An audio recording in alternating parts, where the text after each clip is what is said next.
we don't know what it feels like to feel good until we feel good. It's like eating healthy, right? How you feel when you eat. Once you start feeling healthy, eating healthy, and you're like, oh my gosh, I feel so healthy. Well, if you don't know what feeling good feels like, or eating healthy and, feeling good, it's the same with anything else, right? So we know it works. We want to keep going. So because we know now what it is that feels good. So like I said, living in that fight or flight, I felt good because I didn't know what actually feeling good was. I didn't have anything to compare it to. So we hear that lots, right? When people come and they're like, we really enjoy this. It makes me feel good. But I also say, you can go do this at home. Like you said, I can listen to my own yoga nidra, but I also think the important part is the community part, like coming together, having that, no, I'm going on Monday. I'm going to go do this. I'm going to make it important for me. I find that I need to do that sometimes as well. It's like, I could just, go downstairs with Todd and he could just give me a sound bath. But sometimes I feel I need to have that, nope, I'm going to dedicate it. This is the day I'm going to do it, because it's just so easy to get caught up in that cycle again, to just fluff it off. So I do find that we know it feels good. We have to make the time for it. And once you're on the train, I always say you can't get off now.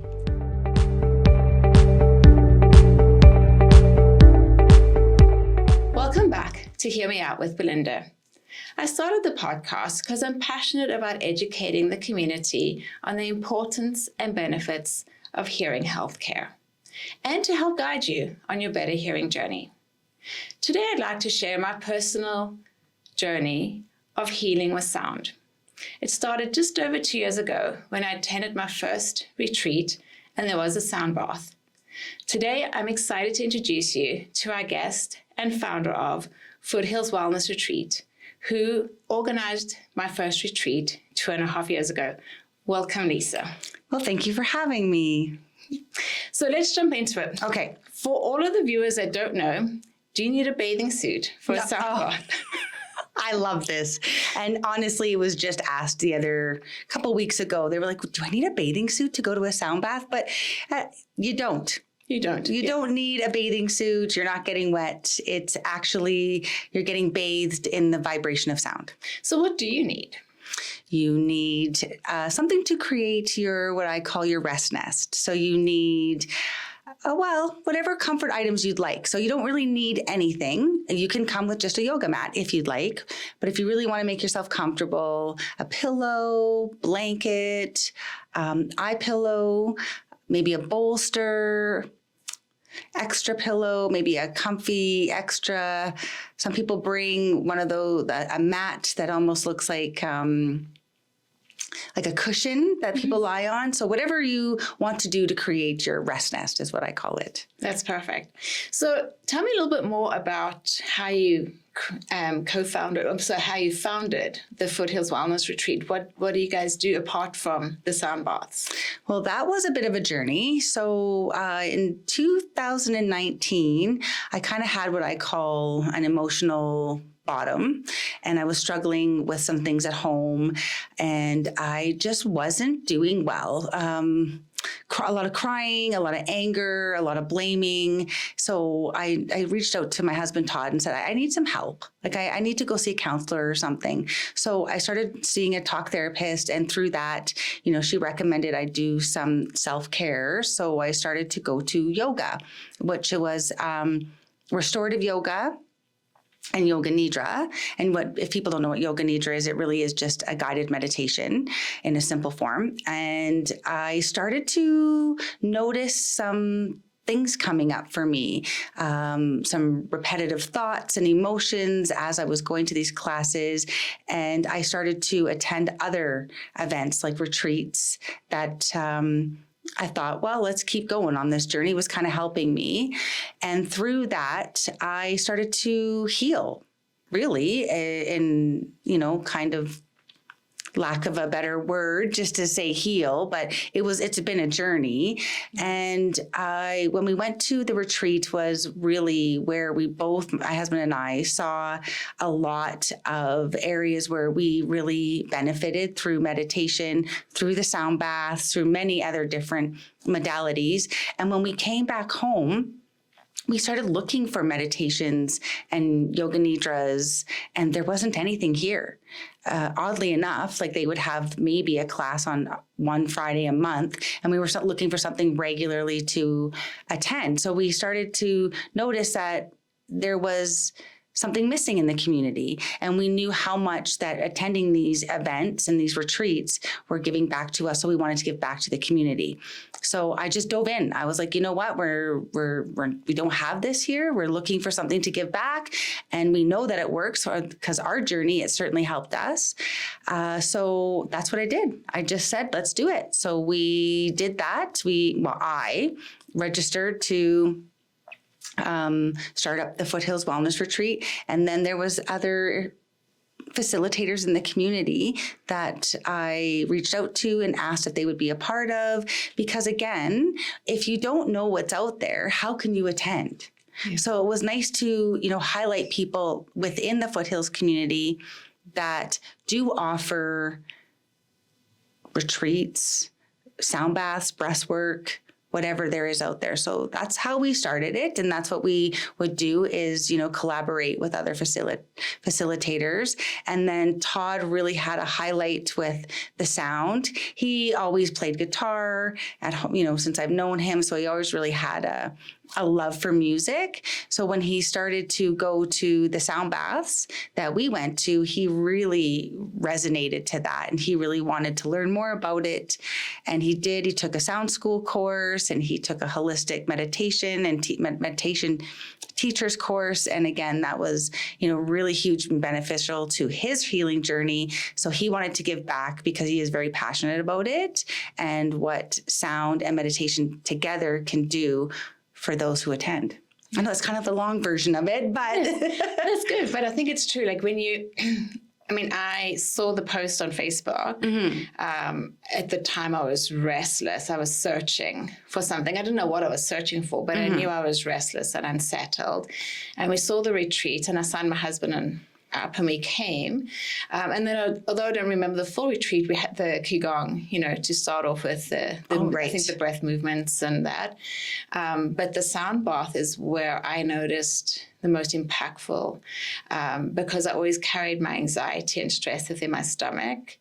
And just lying there that day I felt these vibrations. It was like something shifted, and I didn't quite understand it. I didn't, I thought maybe I had eaten something funny that mm-hmm. day, but something had shifted. But it set me on this journey to keep looking for more. So I signed up for a few more things. I remember actually my first yoga nidra, showing up and thinking, well, I wonder what this pose is, because that's how I knew it was. I'd been to yoga. I know what the warrior pose is or tree pose, but yoga nidra, I was like, I don't know that pose kind of thing. Like, are we going to hold it for the hour? They're very naive into this whole world of almost holistic healing, right. I would say, that's out there.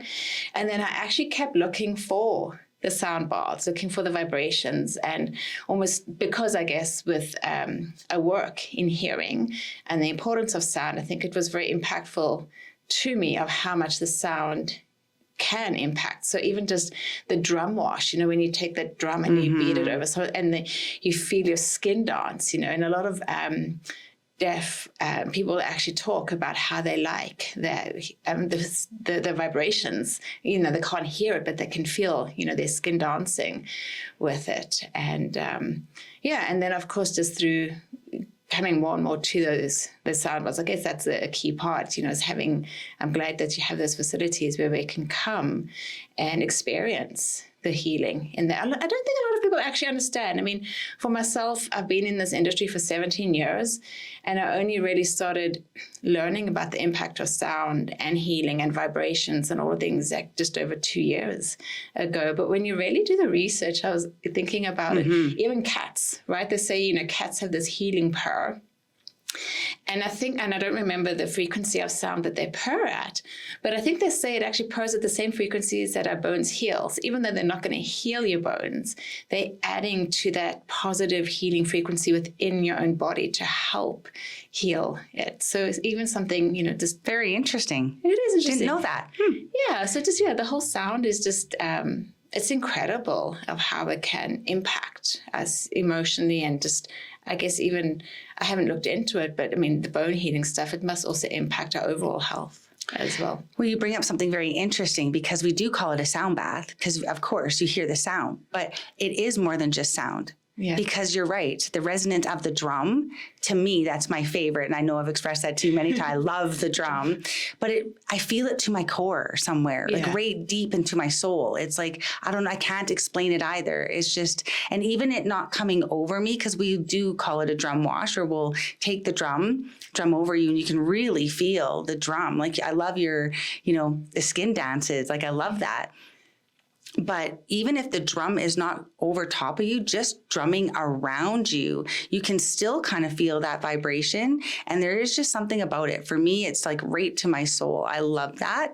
And same with the bowls. Like there is a vibration with that. It's not just about the hearing. It's what the vibration does to your body. If you have water in the bowls and you play the bowls, you see how the water vibrates. Well, we're mostly made up of water. So that's what's happening in our own bodies, and it's shifting. It certainly is. And when you say, I don't know what happened, something shifted, that doesn't surprise me because that's exactly what we're doing to our bodies, whether it's the drum or the sound bowls or the gong. They're all creating vibration, and it is creating something within our bodies. Now, I don't know the scientifical, I can't go down the whole rabbit hole there about what exactly it's doing to our cells from a cellular level. But we do know that it is shifting, and it is the vibrations and the energies, and they are doing something within our body to release emotions or trauma or stuck energy. And it is very common for people that when we do a sound bath, that their digestive systems start moving.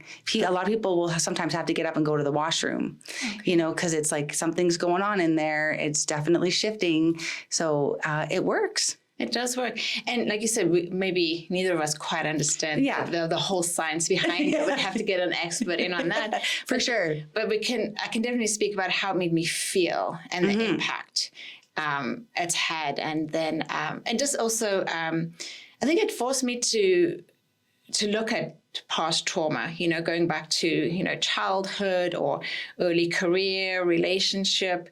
And not that I can say that there's been anything 100% negative, in my life, but I think we all do carry trauma, and it just helped release it. And you had to go deeper. Like the more I wanted to ignore the feeling, the more it sort of bothered me. So I had to do the hard work, I guess, of the soul searching, to go deep and to find out what is setting this off. Why do I feel like this?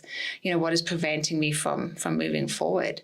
And so I kept coming back for all the sound bars. And then even then, just when you think you've got it all figured out, the journey's been 2 years, I'm feeling good, I've dealt with everything.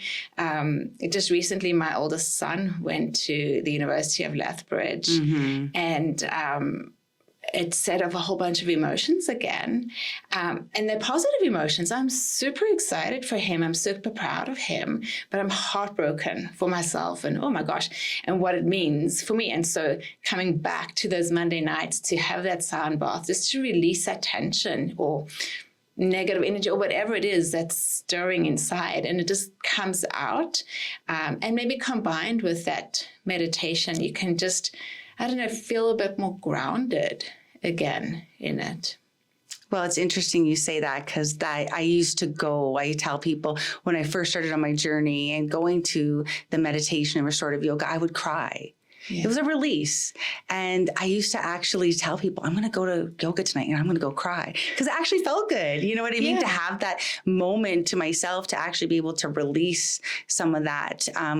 Because we don't take the time. We're going in the opposite direction of what we should be doing, right? We're busy, where we probably need to have more rest. And I always say, I've said it many times, I know you've heard it in our sound baths, is that I believe this is where the medicine is. When your mind is still and your body is still, this is where you can hear what's going on. You can hear the body, not necessarily like in such a literal hear, but you can through messages and through feelings and through emotions that are coming up because you're allowing your body to actually rest. Yeah. So when we come into rest and then the mind is at ease, and when I mean mind is at ease, because we're never not thinking of something, but we're allowing maybe those traumatic or intrusive thoughts or those emotions, or again, things that are, in our life, like you said about your son, come up and kind of be able to spend some time with yourself to process that. Like, why is that bothering me?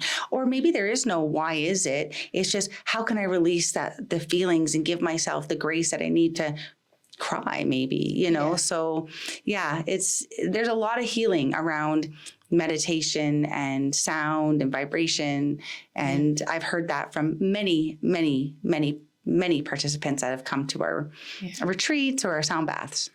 I used to go for a lot of facials. I think, the importance of skin, and I found them always very, very relaxing. I'd always go to actually a salon in Calgary called Diva. They use a lot of the plant-based materials. Always felt it was very natural. But I think the part that I missed until I attended the couple of yoga nidras and started meditating was that I really enjoyed the facials because obviously I love the skincare, but I was actually meditating. It was my time in my busy life where I could actually just be still and just let my mind, calm down. I could process thoughts and emotions that I never allowed myself to do because we're always busy. Like, we pride ourselves on being busy. If you're sitting down in nature on the grass, it's like someone's judging you, like, because you're lazy, you're not doing anything, right? And I think I taught my kids that in life as well at the beginning, right? You got to be busy, you got to be doing something, somewhere along the line, I think we messed that up, and we got to come back to there's an energy or a healing in being still, and we need to be still again to hear once again our bodies. There's actually I don't know if you watch a documentary called Heal. They actually have some really well-educated, I guess, scientists on there. And there was actually somebody who left the pharmaceutical industry, but he was saying that most chronic diseases are a result of our thoughts. And so you have this negative thoughts, your body doesn't know how to process it, and so it lodges, say, in your knee, which then becomes, inflammation, which then say becomes arthritis, right? And so if we can really focus in on our thoughts and prevent that, lodging in ourselves, then we'll all be healthier and happier, I think. I think there's obviously more to it than that. I don't think I'm naive enough to think it's just your thoughts, but our thoughts are incredibly powerful. Yes, and it sounds easy, just have, work on your thoughts, but it's not as easy as that. It's work. And I know when people say, oh, that sounds like a lot of work, right? Yeah. But it is work because it is something that you have to be conscious of to have the power. Like, we have the power over our thoughts. Our thoughts don't have the power over us. We actually do have the power over our thoughts. We can choose what we want to think. We can choose what we decide to, let's say, spiral down on, right? We don't have to do that. But it isn't easy. So, we do need the tools and the awareness that to know that we have the power over our own thoughts. And it's very interesting because it is our own thoughts that we developed, though, through our environment, through our parents, society. Yeah. Right? Like, society has told us you got to be busy. The harder you work, the more you'll receive, the more money you'll make, the better person you'll be. And you said something interesting. You're like, when I'm sitting in the grass, someone's going to judge me that you're lazy. Well, it's probably us judging ourselves that we're lazy. Yeah. Because society has told us we're lazy. And I had the hardest time being still, sitting on my couch. I was like, oh, I should be doing something. I should be going somewhere. There's something I could be doing. It's just wasting my time. So I had to train myself to think sitting here and doing nothing is doing something. Yeah. Just train it to say, I am doing something. I'm sitting. I'm exactly. It's like we have this, you're doing nothing. No, I am doing something. I'm resting. That is doing something. That is doing something very important for myself. So I know it's society that's like, go, go, go, go, go. And like you said, they glamorize it, right? Yeah. Being busy. The more busy you are, it's like the better you are. Yeah. But I think you're right. We have to be intentional. Right? It started with thoughts like, I'm intentionally sitting down to relax. Because otherwise we just keep on, because we have, I don't know if it is society or programming or how it all came about that we are so busy, but we don't take time to be calm and to quiet and to just sit. And I think there is a shift coming, like you said, with these different retreats and meeting more people from the community. I hear that word come up several times, shift, awakening of people realizing there's got to be more to this, because otherwise we get to midlife. And it's like, I ask myself, where's the joy? Is this it? Is it, well, this is what my life is about. I've been, chasing a career. I've been trying to be a good mom. I've been trying to be a good wife. And I'm just empty inside. I have nothing left to give at this point. And where do I get my joy from? You just sort of go through the motions of different things. And then I think that's when we do end up turning to, alcohol or food or that type of thing, because we're used to it. And it's really hard to retrain, because I was talking to the producer earlier, we're talking about stress and how I'm pretty sure I've been in chronic stress since I can even remember. And my husband will actually say to me, now that I'm learning to manage my stress and my stress levels are coming down, and he'll be like, are you looking to stress yourself out? Because you're looking like you're on the hunt for something. Like, just sit down, just take a breath. It's okay to be happy. It's okay to feel good. Don't go looking for the stress, Belinda. It's almost like it's like you're looking to fight, or you're looking to do something, like you're egging me on, to use a childhood term, because it doesn't feel normal to me. My body is looking for that stress. I want to be in that fight or flight mode, because I've operated like that for 35 years, probably maybe longer. And it's hard to make the adjustment. Well, I feel a lot of people are probably addicted to chaos and stress because of that. We live in that. And that's exactly when I went for trauma therapy. She told me, she's like, you live here. You don't have very much of a window for stress. So you'll react really quickly. And I was that individual. She's like, we need to bring you right down. Right down, so that you have that moment to think before you react or stop. Like, I didn't even have the moment to stop. It was just instant reaction because I didn't have the window there, because I was living in fight, flight, or freeze mode probably all my life, I would imagine. And it was normal to me. And when people would say, like, this is not normal, I'd be like, you're not normal. Yeah, because it's your normal. Exactly that. You're not normal. I'm normal. Yeah. This is how I run. But it wasn't normal. It's not for a body to be like that. And like you said, then those are those triggers that come back up, and you want to go back to that, because it's interesting. Todd and I just talked about that on a walk yesterday. I'm like, why do we feel that that's comfortable when we know now, like, we're totally aware this is not normal. Yeah. This is not the way we should be running. This is chaotic. This is, old patterning that we're aware of. Why do we still feel that that's what we want? Yeah. Like, I don't understand that. Like, even, knowing that, okay, I can see this happening, but yet my brain wants to go back there. And it's very interesting. It's wild. Like, I find that so fascinating how our brains do work. And Todd's like, because our brains they're there to solve a problem. Yeah. So it wants to solve a problem. So it's like, and then that's patterning for us. And like you said, 35 years, conditioning of doing the same thing over and over.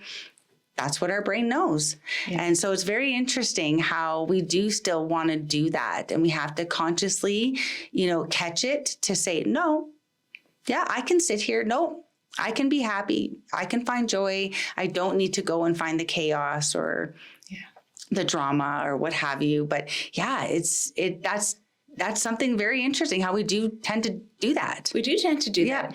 And it affects us. I mean, and maybe, like I said, in our earlier life, I don't actually remember feeling, the stress because it was just part of who we were. But then somehow, as we get that little bit older, I think our bodies are changing. Maybe the hormones are kicking in and we really are feeling it more than ever. And so now we're starting to pay attention to what feels good.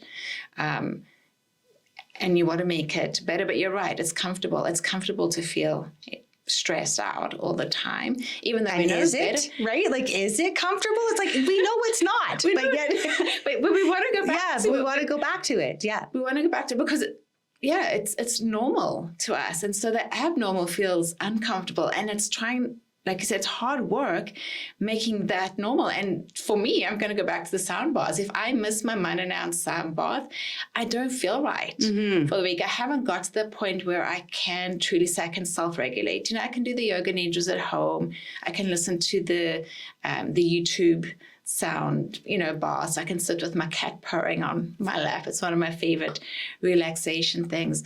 But I don't feel the same if I don't have my Monday night fix of listening to Lisa and Todd with their sound bath and yoga nidra. It's really, like I said, it's really powerful for me. And it's probably why you keep on seeing me sign up and I keep looking and to come back. So hopefully at some point in the journey, I'll get to a point. I mean, I don't ever want to stop, obviously, but hopefully I'll get to a point where I can actually self-regulate without my fix of my weekly sound bath.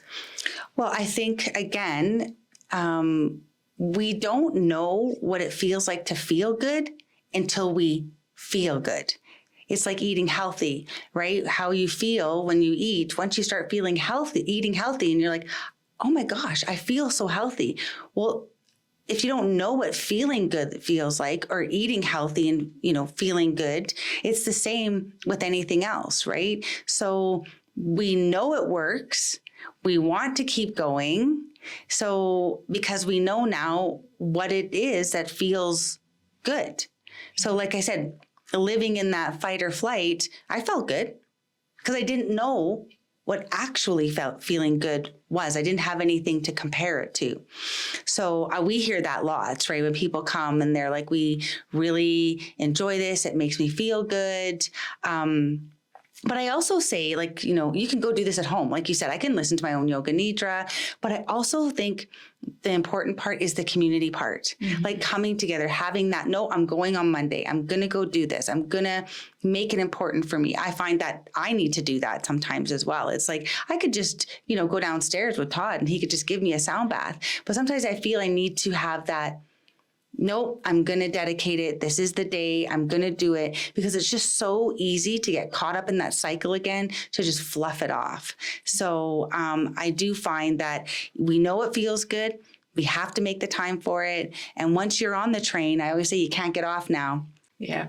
I mean, I know, Todd's going through some, overwhelming things right now. And yesterday he went with his flute and I think it was his rattle and his flute. And he went down to the river and sat there and meditated and sat by the water because he knows that that's what helps him. Yeah. But we have to take the time to do that. And we don't put that as a priority as much as we need to. And if we did, the other things in life would just kind of fall into place a little bit more, I think, like once you get yourself grounded, and I know you always say that, like, I'm here for grounding. Yeah. And everybody comes for a different reason, and that's wonderful because everybody has something different that they're working on, that they're looking for. But that grounding is so important, because once you are grounded, then you have the ability to deal with that everyday stress that comes in our life, because that's not going away. Let's be honest, right? Yeah. When you talk about community, and obviously you've run several retreats and stuff, what do you find is the age? What is the most common age that is actually coming out to these retreats? I would say probably anywhere from 40 and up. Yeah. Like I've had, 70-year-old women come. We've had 30-year-old women come for sure. But I would say it's that midlife women come mostly. And I think it's from what you said. We're finding that where's the joy? What do I have now? Yeah. My kids are grown. Everyone's out of the house. What do I have now? Because we're forced to focus on ourselves. Yeah. We have the time. And we're sitting here going, now what do I do? Yeah. And then I think a lot of things are coming up and you're feeling unneeded, unwanted. I don't have a purpose. I don't have anybody to take care of anymore. So it is kind of making you focus inside going, hey, I'm missing something here. Yeah. And I know for me, like, both my kids have moved away. I have one that lives in London, England, and it's just Todd and I. And there has been a lot of work that I've had to do going, well, what do I do now? Like, I was a mom. I'm still a mom, but it's like, it's that, that life title. I'm a mom. I got to run to hockey or dance or get home, make lunches, and you're so busy to nothing anymore. I think it's like you said, not only are you coming for grounding, but I think you're coming for community, to be with other individuals, because I don't want to say just women, but being with other women as well in the same boat going, hey, I'm feeling exactly the same thing you are. Yeah. I think you're right. It is about community. And I think men should not shy away. They're part of the community. I think recently, there's always stats changing, but I think the most at risk for suicide are men between 55 and 70. And I think it's because they lack community. They were brought up in a generation where, boys don't cry, or, you go out for a beer or you punch it out, right? There wasn't this emphasis on talking and community, and they need a place to go as well. But going back to also just with the kids and stuff, my son, like I said, moving to Lethbridge, it is hard because you're so excited for them. But somebody actually said to me, you're mourning the end of being that busy mom to him, right? It's end of a chapter. So now we're moving to that more adult child, and parent relationship. And he did actually come out on Friday, and I managed to have dinner with him, and we did have a huge laugh together. And we were able to talk about just a bit of my college experience versus the first 3 weeks of his. And I've really kept what I did in college very close to the heart, because I didn't want to give either of my kids an excuse to say, oh, well, mom did it, so I can do it, kind of thing. I wanted to make sure that I taught them, to make proper choices. And we're all going to make mistakes along the way, but I didn't want to give them an out to say, well, mom did it. So it was kind of fun just to talk to him a little bit. But like I said, the changing thing. And then the men, I think, you have your husband runs with somebody called the Shaw Men Tribe, right? Which is specific to men, isn't it? Yeah, they've kind of stepped away from that right now, where it was a monthly group where they would do monthly meetings, and they called it the Shaman Tribe. We've kind of moved away from doing that, and we're just calling it a men's retreat. We actually have one coming up here October 19th, and it's an afternoon event. So we're just going to call them men's retreats and just have them. I think the issue with that was, you nailed it, though. Men don't want to just, it's very uncomfortable for them to come sit in a group and then start sharing their feelings. Yeah. So I think that was speaking to maybe a smaller group of men that were kind of already there, let's say, to come to an event like that and then share feelings. We feel that a men's retreat where it's like, let's start at the basics. Come do some yoga, come build some men community with, male facilitators. And then maybe we can get you to a place where you can sit with other men and share your feelings. So we're super excited about the men's retreats because they are getting more momentum. Like, more men are coming to them. And I know Todd always said, there's so much out there for women. What do we have for men? Yeah. And they're just, you can see now, like, there's so much more coming up for men, which is amazing because men need a place too. And it doesn't have to be just sitting and talking about your feelings. Let's start building that community first and feel safe and get out there with other men, because moving your body is just so important too. And of course, Todd always ends with a sound bath and his gong, and, men love that. Well, men and women love that. Yeah. But, it does sound a little bit more manly, and we got to meet them where they're at. Yeah. We can't expect them to just be, hey, we're going to just go sit in a circle and just talk about, our feelings. We got to meet them where they are. And I think you're right. Like we were just talking about how we've been almost programmed, right, to live in the stress world. We had all these expectations. There was expectations on them too. And I think it's really hard to break those expectations. And that's what I was wondering about, just the ages of people coming. I think, I did it for Mother's Day. I had my family book me in, and we did a sound bath. And for me, it wasn't more than just to give an introduction to my kids so that they know that there's something out there. They may not need it today. They may not need it even in 10 years. But one day they'll be looking for something. And I hope that they'll remember that there are these holistic practices out there where you can go and find healing, you can go and find community, you can go and find joy, that they're not looking at it for, the bottom of a bottle or something like that they have these places. And hopefully they find it sooner. I mean, hopefully they go searching now so that they build their community with like-minded people, because I think there's strength in that. But I think it's a really positive thing that you're doing within the community. And I'm really glad that I can be part of it and share it with you. Oh, and we're so glad that you come. And we do have many that continue to come over and over because of the same feeling that you're getting. And that's what lights us up, because that's what it's for. Yeah. Right? It's like you're getting something out of it and you're seeing it and you want to come again. Whether that is to our sound bath or to somebody else's event or retreat, as long as you're doing something, that's what's important. That's what's important. And what you're getting out of it is that Todd and I both just love that. When we hear that, we're like, oh, I had a huge release, or it makes me feel grounded, or I love coming back because, it makes me be able to start the week off good. Whatever you're getting from it is exactly why we do it. Yeah. Well, thank you. And thank you for being my guest today. It was lovely to chat with you. And I'm glad I got to share a little bit about why I keep coming back and how powerful the healing journey was for me. So thank you again. Thank you for having me. You're welcome.